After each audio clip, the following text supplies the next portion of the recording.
Community Connection on KGNB, brought to you by Waters International Realty.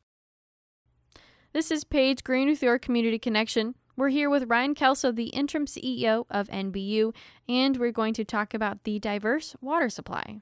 Ryan, how are you? I'm doing well. How are you? I'm good. Thank you for asking.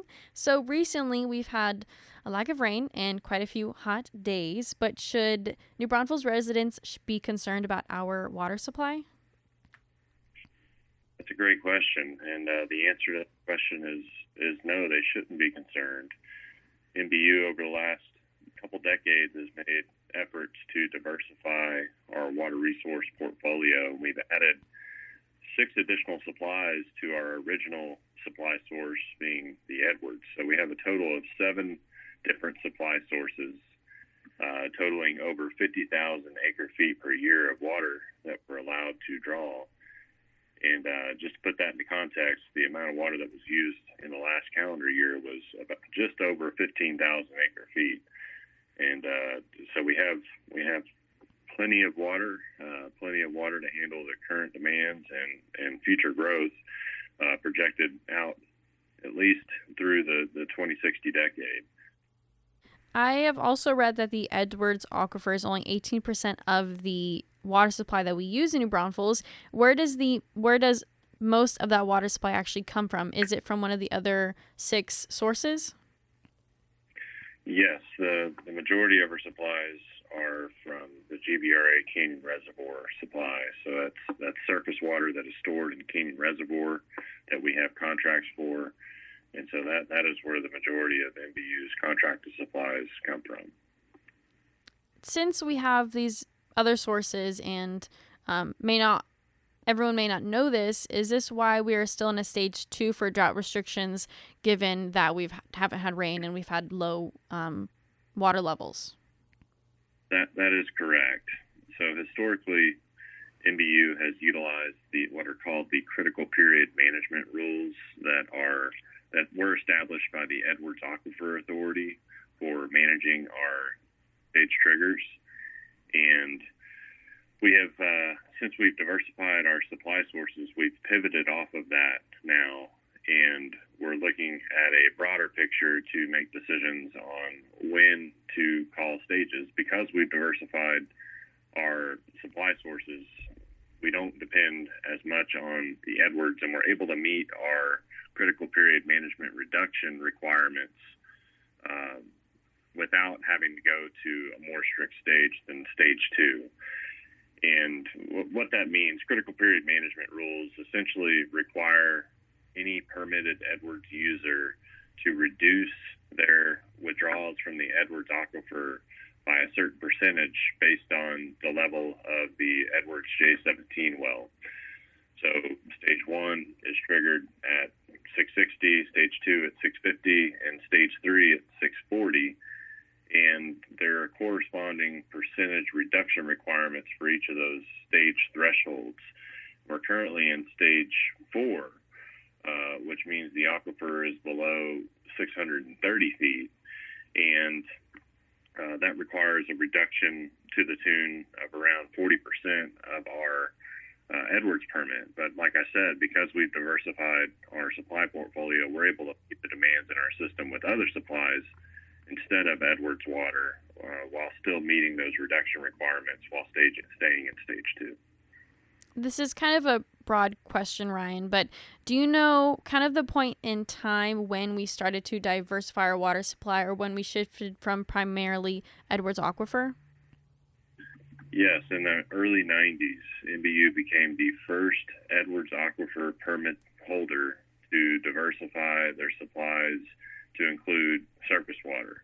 So we built our surface water plant in the early 90s, and since then we've added new supplies each decade until current day, where we now have 7 different supply sources. And that can be attributed to the strategic leadership of our board, our current board, and our past boards, recognizing the fact that we need to diversify our water supplies in order to build a more resilient utility that can continue to provide continuous supplies through a repeat of the drought record.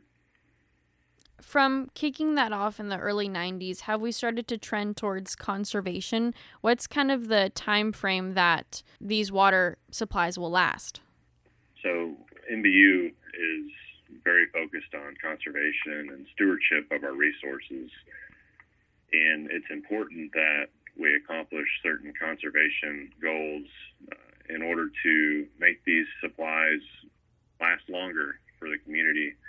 And it is currently forecasted that if conservation is not adopted, in a worst case scenario where demands increase per household, our water resources, we would have to start purchasing additional water resources in the 2040s. Whereas if we do achieve our conservation goals of lowering gallons per capita per day to 120, our current supply sources would handle continued growth at the same pace that we're seeing all the way out into the 2060s. And you've mentioned lowering usage and gallons per capita. What can the community do to conserve water? What should we be doing? NBU offers a range of rebates and opportunities for customers to control their usage.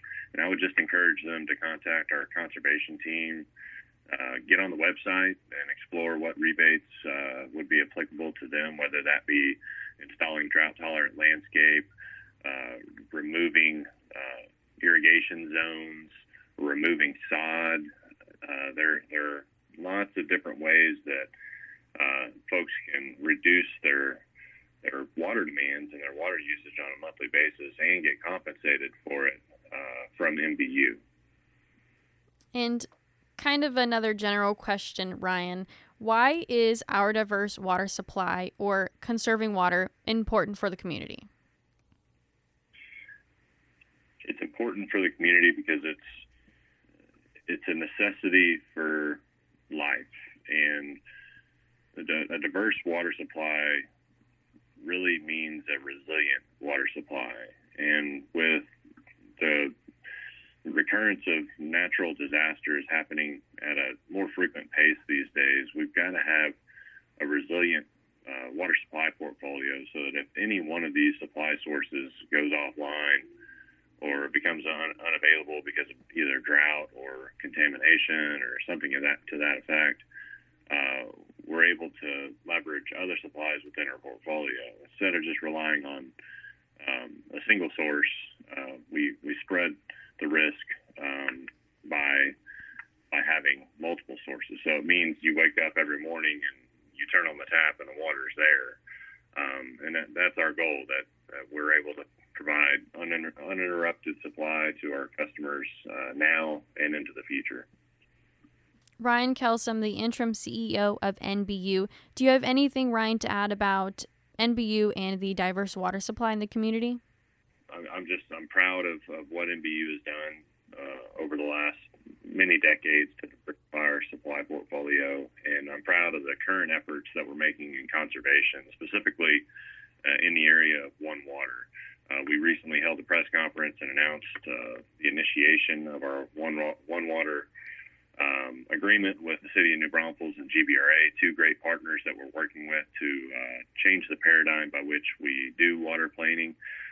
One Water is a concept that NBU's going to work with those two entities to begin really driving forward the idea of treating water holistically instead of managing it in various silos.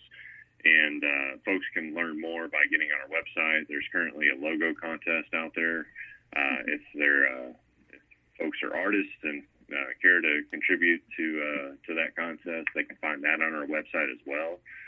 And just encourage folks to get involved, come out and see us at the various events that we have in town, and come talk to us. So appreciate the interview today, Paige, and thanks for getting this message out to the community. Of course. Well, that was NBUtexas.com for the NBU website. Again, thank you, Ryan, for joining us. That was Ryan Kelso, the interim CEO of NBU.